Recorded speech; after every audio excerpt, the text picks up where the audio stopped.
षड्यंत्र और धोखाधड़ी ये दोनों ही राजनीति में बहुत ज्यादा होता है। और षड्यंत्र ऐसा जो कहीं ना कहीं आपको अंदर तक मार दे। ऐसा कुछ षड्यंत्र, ऐसी कुछ धोखाधड़ी जब अपने करते हैं और लगातार करते हैं तो अच्छे से अच्छा बलशाली व्यक्ति भी टूट सा जाता है। कुछ ऐसा ही हो रहा है राजस्थान की राजनीति में हनुमान बेनीवाल के साथ।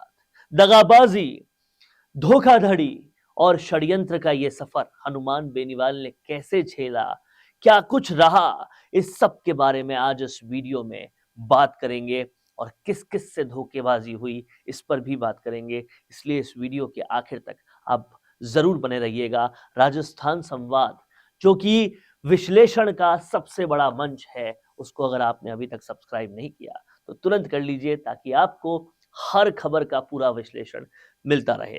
तो आज बात कर रहे हैं हनुमान बेनीवाल की। हनुमान बेनीवाल का राजनीतिक सफर बड़ा ही दिलचस्प और उतार चढ़ाव भरा रहा है, लेकिन हनुमान बेनीवाल ने हमेशा जनता के मुद्दों को प्राथमिकता दी और अपनी लड़ाई जारी रखी और कभी भी झुके नहीं।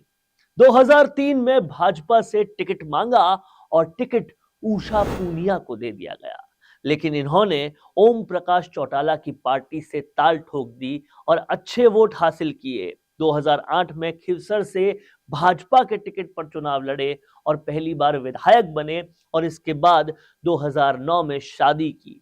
बीजेपी में कुछ दिन रहे और इनका वसुंधरा से मनमुटाव हो गया और बगावत कर बैठे। बगावत भी ऐसी कि जानी दुश्मन बन बैठे।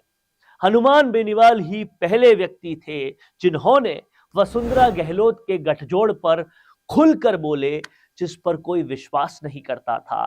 फिर 2013 में निर्दलीय विधायक चुने गए और फिर पूरे प्रदेश में जनमानस के मुद्दे उठाते रहे और गहलोत और वसुंधरा दोनों को चुनौती दी। 2018 में हुंकार भरी और तीसरी पार्टी बनाकर युवा वर्ग को मौका दिया, एक नया प्लेटफॉर्म दिया, 3 विधायक चुनकर आए और इसी का परिणाम था कि भाजपा इनकी ताकत को भाप गई और 2019 में इनसे गठबंधन कर लिया। भाजपा 25 के 25 सीटें जीत गई।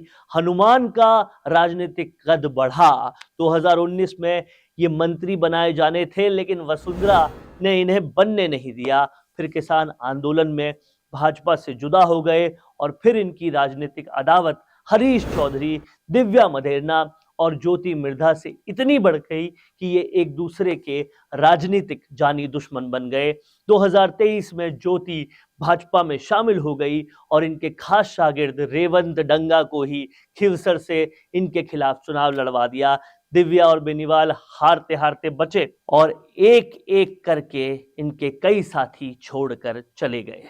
अशोक गहलोत से इनकी राजनीतिक मित्रता का हरीश चौधरी कई बार सार्वजनिक बयान से उसे जाहिर कर चुके हैं और गहलोत हनुमान के साथ कांग्रेस का गठबंधन चाहते हैं, लेकिन पायलट खेमा हरीश चौधरी, दिव्या मदेरना मुखरता से विरोध कर रहे हैं। और अब हालत यहां तक पहुंच चुकी है कि बेनीवाल के सबसे खास शागिर्द उम्मेदाराम बेनीवाल को हरीश अपने पाले में लेकर कांग्रेस से चुनाव लड़ा रहे हैं। ये बेनीवाल के लिए सबसे बड़ा राजनीतिक झटका है, बहुत बड़ा झटका है। अब देखते हैं हनुमान बेनीवाल का अगला कदम क्या रहेगा, लेकिन पार्टी को इतना आगे लाने में हनुमान बेनीवाल का ये संघर्ष जो है, वो उस संघर्ष के जो साथी थे वो मौका परस्ती और बेवफाई का शिकार हुए हैं।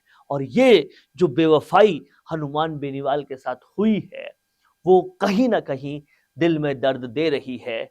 जब वो अकेले विधायक हैं, तीसरे मोर्चे का सपना साकार होने ही लगा था कि इतनी भयंकर बेवफाई और इतनी भयंकर मौका परस्ती और इतना भयंकर धोखाधड़ी षड्यंत्र उनके साथ हुआ।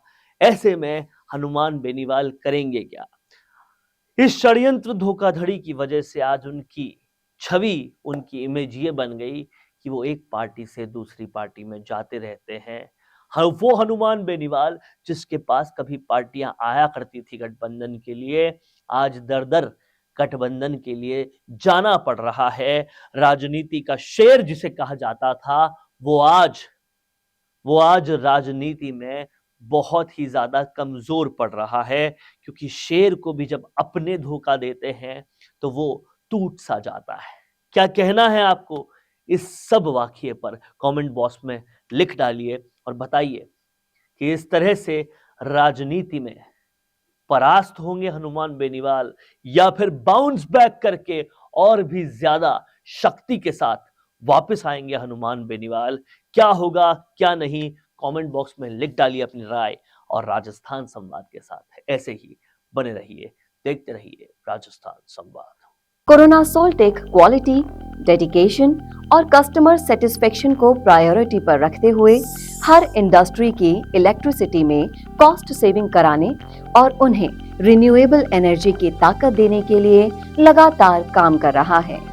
क्योंकि कोरोना सोल्टेक में हमारा मानना है कि देश के रिसोर्सेज को सस्टेनेबल बनाने के लिए जरूरी है कि हम सबका उसमें बड़ा कंट्रीब्यूशन हो।